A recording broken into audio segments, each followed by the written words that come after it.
जितने भी exit poll हुए हैं उसमें नतीजे जो हैं वो एनडीए के साथ पूरी तरीके से दिखाई दे रहे हैं, लेकिन बिहार पर सबकी नजर है।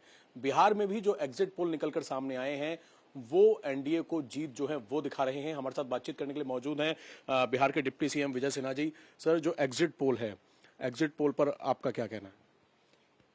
देखिए, एग्जिट पोल एक अनुमान है। मेहनत कर करके लोगों की भावनाओं को नमूना के रूप में लोग रखते हैं और यही रुझान के रूप में दिखाई भी पड़ता है, परिणाम आने के बाद क्लियर होता है। तो हमने ये नहीं कहते हैं कि वो रुझान गलत है, रुझान बताता है कि यही ट्रेंड चलेगा और करीब करीब कई बार सही भी मिला है। पिछले बार ही जैसे आप लोग कह रहे थे कि मध्य प्रदेश में सामान्य बहुमत से सरकार बनी, लेकिन हमको भारी बहुमत आया। छत्तीसगढ़ में सामान्य बहुमत से सरकार बनने की बात आप लोगों ने स्वीकार किया, लेकिन भारी बहुमत आया। तो ये सामान्य बहुमत भारी बहुमत में परिवर्तित होता है। इस बार आप लोग कह रहे हैं कि सरकार बनेगी, 400 पार के नीचे रह रहे हैं, लेकिन हम लोग को उम्मीद है कि 400 पार होगा। 400 पार की आप लोगों को उम्मीद है। अभी नीतीश कुमार जो हैं वो दिल्ली पहुंचे हैं, प्रधानमंत्री नरेंद्र मोदी से उन्होंने मुलाकात की है, शाम को गृहमंत्री अमित शाह से भी मुलाकात है। तो इस मुलाकात पर क्या कहना है? आगे मंत्रिमंडल को लेकर ये तमाम ये जो इन्हीं चीजों को लेकर चर्चाएं हो रही हैं। देखिए, देश के माननीय प्रधानमंत्री जी और बिहार के मुख्यमंत्री जी जो राजनीतिक चुनावी कार्यक्रम के बाद मिलना बिहार के हित में, बिहार के विकास में, सुशासन के लिए ये अच्छा है। और इस तरह के वातावरण से बिहार के अंदर उस अराजकता मानसिकता जो राजद की है उससे मुक्ति के लिए आवश्यक है कि बिहार में पूर्णतः सुशासन स्थापित हो। उसके लिए एक माहौल भी बनाया जा रहा है। आज मैं बता दूं कि माननीय मुख्यमंत्री जी का लॉ एंड ऑर्डर कानून के राज पर हमारी भी बातचीत हुई है। उन्होंने भी सदन में भी कहा कि हम किसी भी कीमत पर लॉ एंड ऑर्डर को खराब नहीं होने देंगे, कानून का राज स्थापित करेंगे। गृह विभाग उनके जिम्मे है और वो एक्शन में है। अब हमारे वित्त मंत्री उप मुख्यमंत्री माननीय सम्राट चौधरी जी भी हैं, वो भी जो वित्तीय अनियमितता, करप्शन, भ्रष्टाचार पर वो भी गंभीर हैं। और माफियाओं का राज खत्म करना हमारी भी जिम्मेवारी है। आज बालू माफिया का, उस पर भी हम लोग एक्शन ले रहे हैं। तो बिहार के अंदर एक वातावरण बनाना, विकास की गति को भी बढ़ाना और जो ये अराजकता का माहौल खड़ा करता है उसको भी रोकना हम सब की जिम्मेवारी है। सर, लॉ एंड ऑर्डर की आपने बात की। अभी हाल ही में रामकृपाल जी के काफिले के ऊपर हमला हुआ, उसके अलावा एक और जेडीयू के जो नेता हैं उनकी हत्या कर दी गई। किस तरीके से जो ये दोनों ही घटनाएं हैं इस पर जो सवाल उठ रहे हैं, किस तरीके से लॉ एंड ऑर्डर और मजबूत हो सके, आरोपियों के खिलाफ किस तरह की कार्रवाई हो सके? नहीं, मैं वही कहा कि बीच बीच में समाजवादी का पुत्र होने का नाटक कर करके ये सत्ता में आकर के कहीं न कहीं प्रत्यक्ष अप्रत्यक्ष अपराधियों को पोषित करता है, भ्रष्टाचारियों को संरक्षित करता है। मुख्यमंत्री ने भी इस बात को सदन में कहा कि हम तो समाजवादी का पुत्र होने के नाते इसको सुधरने का अवसर दिया था, लेकिन इस सुधरने की बजाय गड़बड़ करने में, लूटने में रह गया, अराजकता फैलाने में रह गया। तो ऐसे मानसिकता को रोकने के लिए मिल बैठकर त्वरित एक्शन की जरूरत है और माननीय मुख्यमंत्री जी के नेतृत्व में ये एक्शन होगा। सर, 400 पार की आप लोग उम्मीद कर रहे हैं, जो एग्जिट पोल आए हैं वो भी इसी तरफ इशारा कर रहे हैं, लेकिन सोनिया गांधी ने आज कहा कि एग्जिट पोल के बिल्कुल उलट नतीजे आएंगे। राहुल गांधी कह रहे हैं कि एग्जिट पोल सब गलत है। तो गए दिवस थोड़े दिन बाकी, अब तो घंटा बचा है। एग्जिट पोल गलत है तो उनका एग्जिट पोल कहां से 295 आया? और 295 जब आया तो बैठ करके नेता तो चुन लेते कम से कम। उनका नेता कौन चुनाया? ये तो देश जानना चाह रही थी कि जब आपका कॉन्फिडेंस पूरी तरह से है कि 295 से ऊपर आ रहे हैं तो एक नेता तो चुन लेते भाई, तब न वो नेता आगे की एक्टिविटी का शुरुआत करता मंत्रिमंडल का। देखिए, ये लोग सैड सॉन्ग बजाने के लिए कोप भवन में जाने की तैयारी में है और जो अप्पू पप्पू हैं वो तो विदेश के दौरा में पिकनिक मनाएंगे। ये मजाक देश को बना दिया। देश का इतना बड़ा लोकतंत्र का ये महापर्व, और ये हेलीकॉप्टर पर ट्रैक्टर के तरह यूज कर रहे थे और होटल बना दिए थे, पिकनिक मना रहे थे। ये मानसिकता कितनी गंभीरता दिखा रही थी। क्या किस तरह के फूहरपन की बात करके ये लोग हल्का कर दिया चुनाव को, चुनाव की गंभीरता को खत्म कर दिया। आज देश के माननीय प्रधानमंत्री जी को उन लोगों की भाषा में जनता के बीच विषय को रखना पड़ा। प्रधानमंत्री के नीचे वो लोग बात नहीं करे। ये इस चुनाव में विपक्ष की एकदम नकारात्मक भूमिका रही।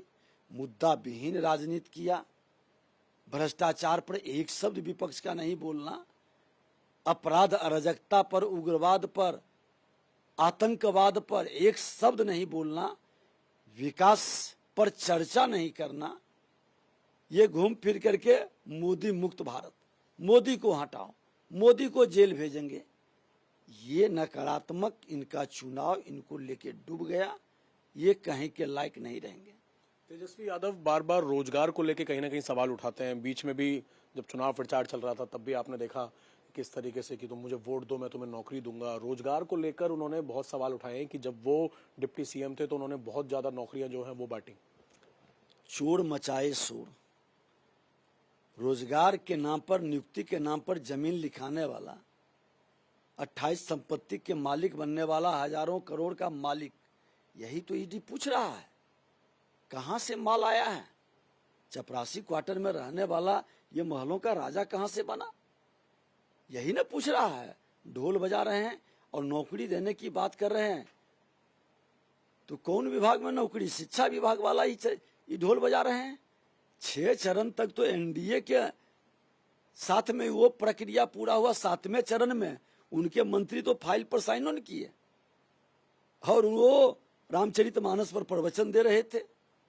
उनके मंत्री को गड़बड़ सरबड़ करने के चक्कर में शिक्षा विभाग से हटाना पड़ा और सत्ता के लिए ये मौन हो करके अपने मंत्री को बेइज्जत कर करके शिक्षा विभाग से निकाल दिए। और रह गई नियुक्ति करने का, तो 5 विभाग इनके जिम्मे था। पथ निर्माण विभाग, आज मैं मंत्री हूं, एक नौकरी किसी विभाग में दिए हैं क्या? अरे जब अपने विभाग में एक नौकरी नहीं दिए हो तो क्यों झूठा ढोल बजा रहे हो? बरबोले पिता के बरबोले पुत्र, बिहार के लोगों के बारे में क्यों आप इस तरह के मजाक बना रहे हो? बिहारी शब्द को तो कलंकित करने के वाले यही लोग हैं ना। और फिर इस तरह के फूहरपन की बात करके बिहार को हल्का करता है। अपने विभाग में कौन रोका था नौकरी देने से? 17 महीना बनाम 17 साल मजाक बनाना।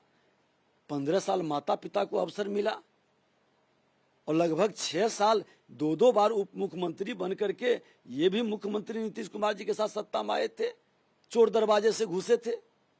एक उपलब्धि इनकी है, बता दें कौन रोका था नियुक्ति के नाम पर? एक उपलब्धि इनकी।